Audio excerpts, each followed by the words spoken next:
Hey everybody, it's Jason Blaha here, and today I'm probably going to make a controversial statement given that I have always promoted strength, still promote strength, and I think the primary reason most of us should be training is for strength.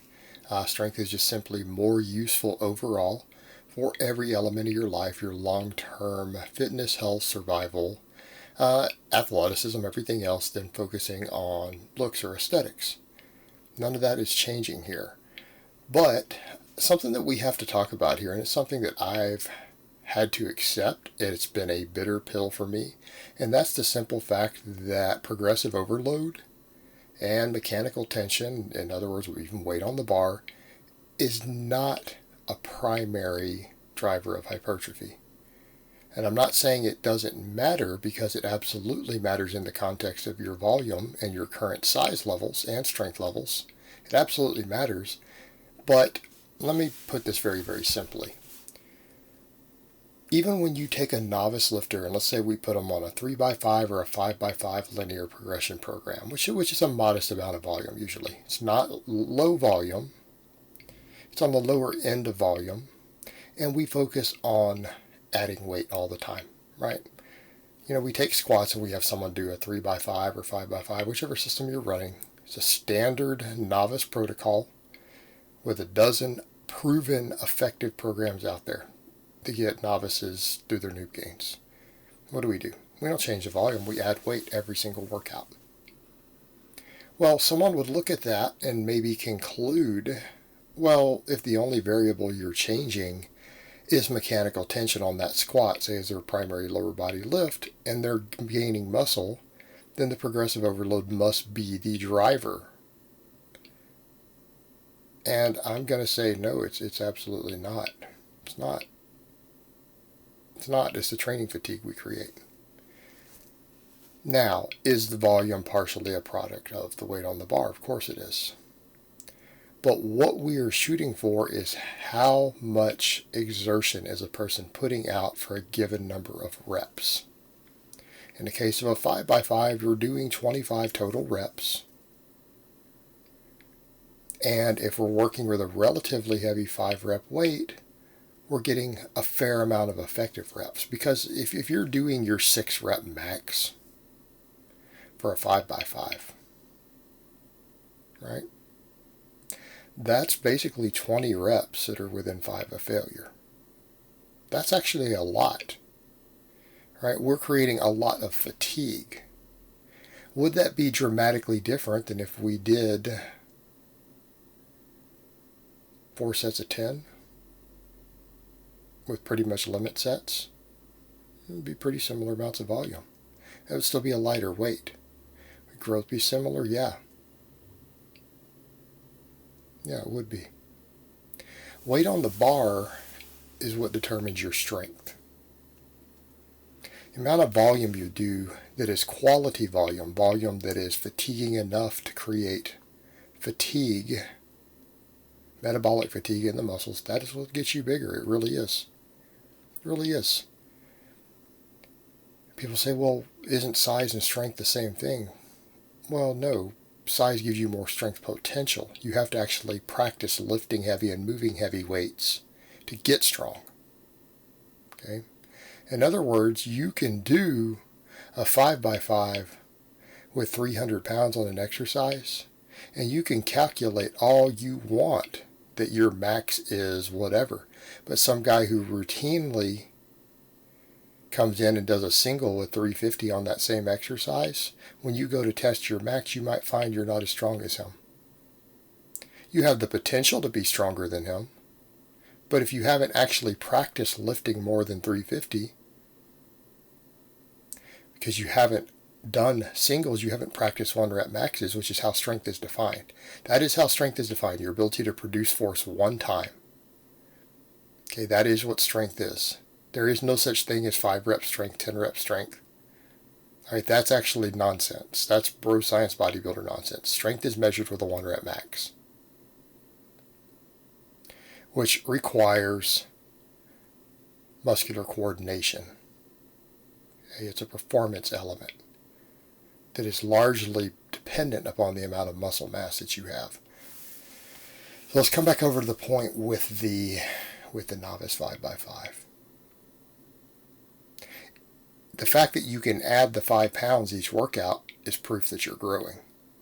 In other words, if 100 pounds is challenging and you've done a workout and you're able to go up to 105 and it's equally challenging, and then the next workout you go to 110 and it's equally challenging, you have gained enough muscle that 110 or 115 or 120 pounds on that exercise has the same level of perceived exertion that it did at 100 pounds a few weeks ago. Okay? The fact that you added the weight to the bar is not what gave you the size. And that's what people want to promote. When we promote a lot of the strength training and these linear progression programs for novices, we're saying, oh yeah, it's the mechanical tension that's causing the growth. It's the progressive overload. No, it really isn't. It's the fact that you did 3 sets of 5 or 5 sets of 5 with a load that was challenging, and when you got to the last couple reps, it was really difficult, and you did it repeatedly. You did it for several sets. Okay? It is challenging volume that stimulates muscle growth. But challenging is relative to your individual strength with any given rep range. But the volume is what made them grow. In other words, had that same person come in and just hit a heavy single, they would gain muscle. It just wouldn't be as much. They would have gained muscle, but because the volume itself is too low,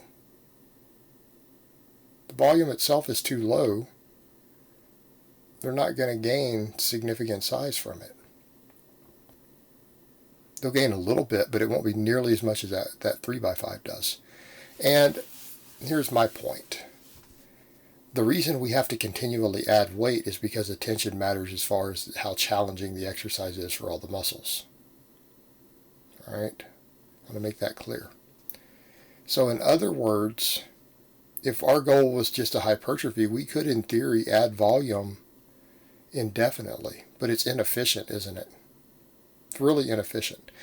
In other words, I could take that same person and let's say we got them to 120 pounds on that exercise. Let's say we started with a 3x5 with 100 pounds on the bench and we took it all the way up to 120.